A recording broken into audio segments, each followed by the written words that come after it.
নামাজ পড়ার মূক ও বধির যুবককে পিটিয়ে ও গরম জল গায়ে ঢেলে খুনের অভিযোগ এক পরিবারের বিরুদ্ধে। উত্তেজনা এলাকায়, পলাতক অভিযুক্তরা। পানিহাটিতে খুনের অভিযোগে তুলকালাম, ক্ষোভ অসন্তোষে রাস্তা অবরোধ এলাকাবাসীর। পানিহাটি পৌরসভার ৩৫ নম্বর ওয়ার্ডের অন্তর্গত নামাজপাড়া এলাকার ঘটনা তদন্তে ঘোলা থানার পুলিশ। এলাকাবাসী ও পরিবারের অভিযোগ, বাচ্চু পড়ুয়া ও তার পরিবারের লোকেরা নামাজপাড়া এলাকায় প্রতিবন্ধী যুবক আশিক মণ্ডলকে নৃশংসভাবে মারধর করা হয়, এমনকি তাকে অ্যাসিডে পর্যন্ত খাইয়ে দেওয়া হয় বলে অভিযোগ। এরপর ওই গোটা ঘটনা সহ্য করতে না পেরে শয্যাশায়ী হয়ে পড়ে আশিক। সাগর দত্ত হাসপাতালে চিকিৎসাধীন থাকার পর তার মৃত্যু হয়। মৃত্যুর পর সেই যুবকের ময়নাতদন্ত হয় কামারহাটি সাগর দত্ত মেডিকেল কলেজ হাসপাতালে। আর তারপরে মৃতদেহবাহী গাড়ি এলাকায় ঢুকলে এলাকার মানুষ উত্তেজিত হয়ে পড়ে। মৃত্যুর পর থেকেই কার্যত উত্তাল হয়ে ওঠে গোটা অঞ্চল। দোষীদের শাস্তির দাবিতে বিক্ষোভ দেখান এলাকাবাসীরা। পরিস্থিতি নিয়ন্ত্রণে আনতে নামানো হয় র্যাব। তবে ইতিমধ্যে গোটা ঘটনার তদন্ত প্রক্রিয়া শুরু করেছে ঘোলা থানার পুলিশ।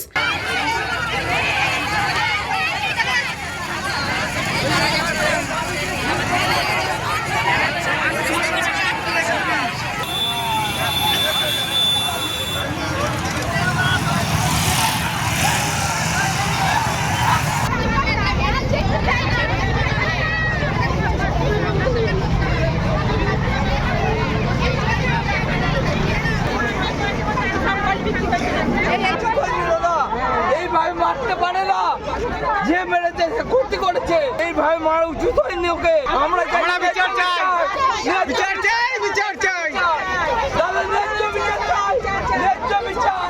কোন অপরাধের শাস্তি এটা? কোন অপরাধের শাস্তি এটা? কোন অপরাধের শাস্তি? যে একটা মানুষের জীবনটাই নিয়ে নিতে হলো, কোন অপরাধের শাস্তি? বিচার করতে হবে। বাচ্চু বড়ুয়া তার ছেলে, তার বৌমা কেন মারলো? আমাদের জবাব চাই, কেন মারলো? কোনো ক্ষতি করলে তো আমাদের পুরো ফ্যামিলিটা ছিল তার ক্ষতিপূরণ দেওয়ার জন্য। তাকে তো সমস্যা জিজ্ঞেস করা হয়েছিল যে কি সমস্যা, কেন মারলো এইভাবে? একটা বোবা, একটা প্রতিবন্ধী মানুষকে তার মুখের মধ্যে গরম জিনিস ঢেলে দিয়ে তার পুরো শরীর অকেজো করে দিয়েছে। হ্যাঁ, তাকে মেরেছে, হ্যাঁ খাইয়েছে, তার গলার ভিতরে অ্যাসিড ঢেলে দিয়েছে, অ্যাসিড দিয়েছে, বাথরুমের জায়গায় কিছু দিয়ে দিয়েছে। শাস্তি চাই, শাস্তি চাই, যাতে আমাদের মতো কেউ না এরকম ভাবে হারায়। পরিবারের পাশে সকালবেলা আমরা এসেছিলাম। এটা অ্যাকচুয়ালি আমাদের একদম লাগোয়া, পঞ্চায়েতের লাগোয়া, পানিহাটি পৌরসভার ৩৫ নম্বর ওয়ার্ড। ছেলেটাকে ছোটবেলা থেকে আমরা চিনি, দীর্ঘদিন ধরে দেখছি। খুব নিরীহ ছেলে, একদম নৃশংসভাবে মেরেছে। এর একদম সঠিক বিচার আমরা পুলিশের কাছে ভরসা রাখি এবং আস্থা আছে পুলিশের উপর। পুলিশ অলরেডি শুনেছি দুজনকে অ্যারেস্ট করেছে এবং দোষীদের দৃষ্টান্তভাবে একদম কঠোরতর কঠোর সাজা হোক, এইটাই বলি। কেন গ্রামবাসীরাও সেটা এক কথাই বলছে, এই অঞ্চলের পৌর অঞ্চলের মানুষরা, যে এই একটা অবলা, মানে কি বলবো, বোবা মানুষ, তাকে যেভাবে মেরেছে এটা বিরাট একটা নক্কারজনক ঘটনা। তা দোষীদের কঠোর থেকে কঠোরতম সাজা হোক এবং ফাঁসির দাবি করছি আমরা, যাতে ফাঁসি হোক, এবং আইনের প্রতি পুরো আস্থা আছে। পুলিশ প্রশাসন তার সঠিক বিচার করবে। বলরাম বসুর রিপোর্ট, নিউজ পঙ্গো time. St. Augustine's Day School, Barakpur. Success for every child. Admission open 2026 to 2027. Contact number 900793 4555.